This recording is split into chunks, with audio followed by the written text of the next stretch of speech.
ओम नमः शिवाय। श्री शिवाय नमस्तुभ्यम।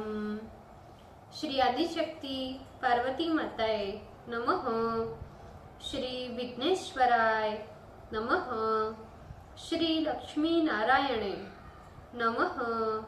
श्री सरस्वती ब्रह्माय नमः। श्री सियारामे नमः। श्री रामदास हनुमाने नमः। श्री राधेश्यामे नमः। हे शिवजी, તમારી કૃપાથી હું આ શિવ પુરાણ વાંચી રહી છું અને મારી મમ્મી, બેન અને તમામ શ્રોતા શિવ પુરાણ સાંભળી રહ્યા છે।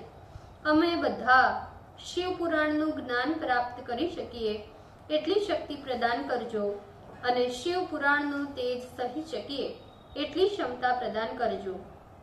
હે વિઘ્નેશ્વર ગણપતિ બાપા, તમે શિવ પુરાણના વંચનમાં આવતા તમામ વિઘ્ન હરજો।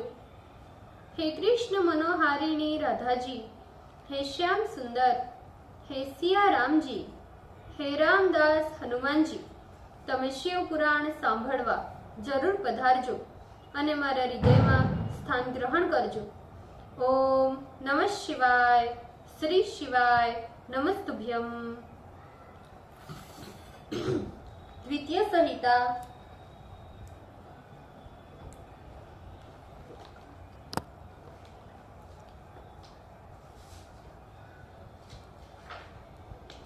पंचदशो अध्याय, पेज नंबर 338।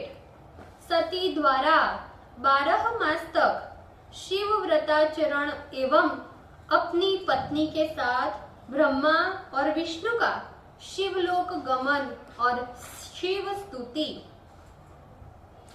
दक्ष प्रजापति ने विष्णु, मुझ ब्रह्मा एवं संपूर्ण मुनियों तथा देवताओं को हाथ जोड़कर प्रणाम किया और विधि पूर्वक सबका पूजन किया। तदंतर विष्णु आदि सभी देवगण दक्ष की प्रशंसा एवं शिवा को स्मरण करते हुए अपने स्थान को चले गए। इतर माता ने भी यथोचित रूप से उस कन्या का संस्कार कर बालकों के स्तन पीने के विधान से उसे अपना दूध पिलाया। पति दक्ष तथा वीरिणी ने बड़ी सावधानी के साथ उस कन्या का पालन किया, जिससे वह शुक्ल पक्ष के चंद्रमा की कला के समान प्रतिदिन बढ़ने लगी। उस कन्या में सभी सद्गुण एवं आकर निवास करने लगे। जैसे चंद्रमा के उदय होते ही उसमें मनोहर कलाएं अपने आप आ जाती है। जब वह सखियों के मध्य में जाकर अपनी चित्रकारी का प्रदर्शन करती तो प्रतिदिन शंकर की प्रतिमा का ही निर्माण करती थी। जब वह शिवा बालोक्यचित गाने गाती तो वह काम पर शासन करने वाले हर, रुद्र तथा स्थाणु का गाने के बहाने से स्मरण करती थी। जब दक्ष प्रजापति तथा वीरिणी का स्नेह दिन प्रतिदिन उस कन्या पर बढ़ता जा रहा था, यद्यपि वह बालिका थी, फिर भी वह अपने माता तथा पिता में बड़ी भक्ति रखती थी। सभी बालोक्योचित गुणों से परिपूर्ण वह उमा देवी अपने घर के सभी कार्यों को निपुणता से संपन्न कर दिन प्रतिदिन अपने माता पिता को संतुष्ट करने लगी। ब्रह्मा जी बोले, एक समय त्रिलोकी की सर्वस्वभूता शिवा जब अपनी माता पिता की गोद में बैठी थी, तब मैंने तुम्हारे साथ जाकर उनका दर्शन किया। पिता के द्वारा नमस्कृत तथा सत्कृत होते हुए हम दोनों को देखकर उस सती ने भी लोक लीला का अनुसरण करते हुए तुम्हें तथा मुझे प्रणाम किया।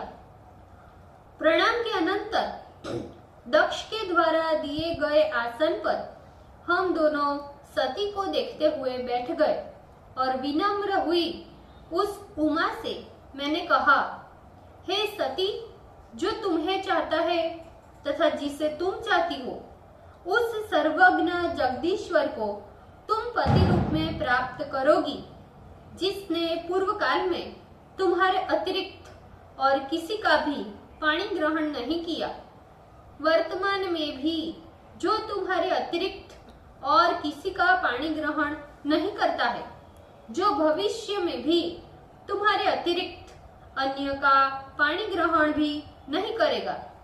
तथा हे शुभे, जिसकी क्षमता कोई और करने वाला नहीं है, वही इस समय तुम्हारा पति हो।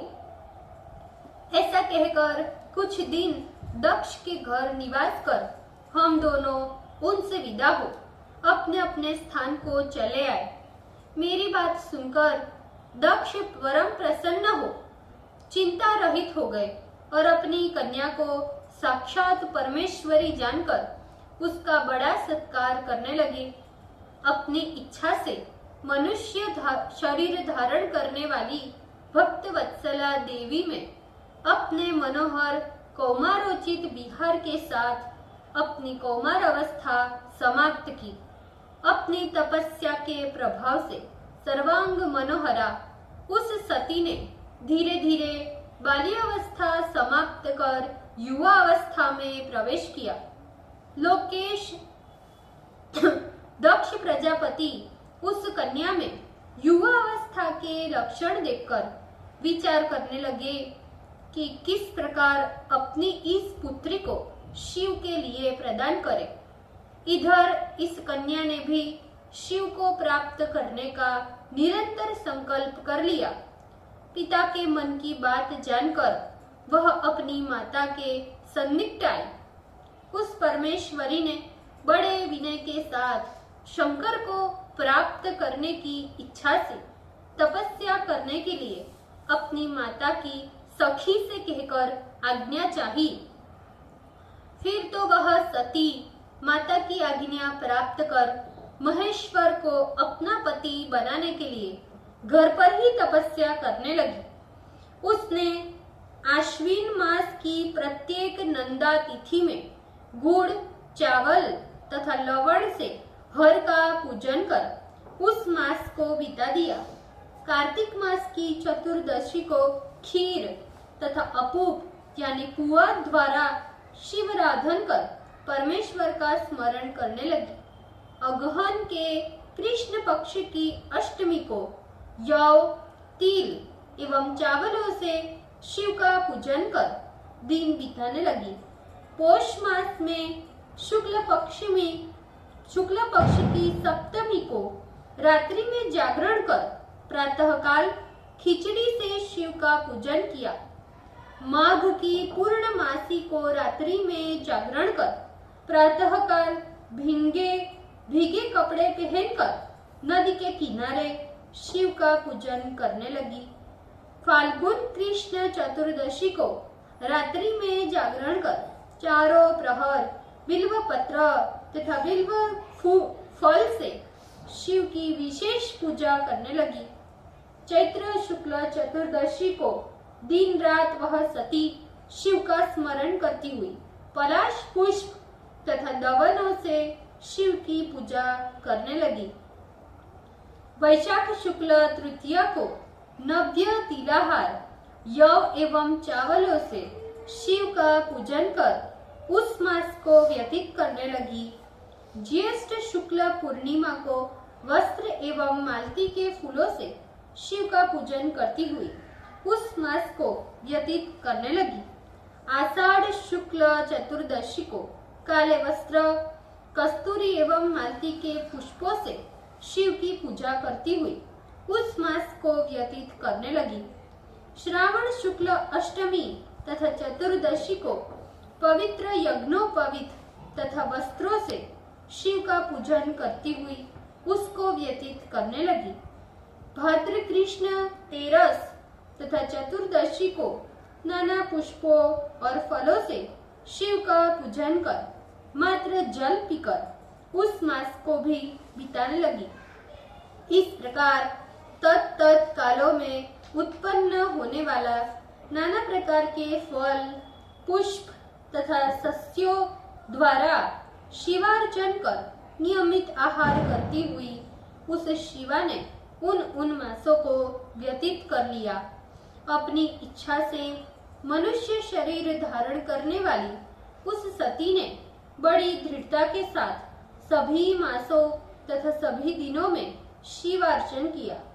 इस प्रकार विधि पूर्वक संपूर्ण नंदा व्रत को समाप्त कर शिव में अनन्य बुद्धि रखती हुई वह शिवा प्रेम पूर्वक शिव का ध्यान करती हुई निश्चल समाधि में लीन होने लगी। ओम नमः शिवाय।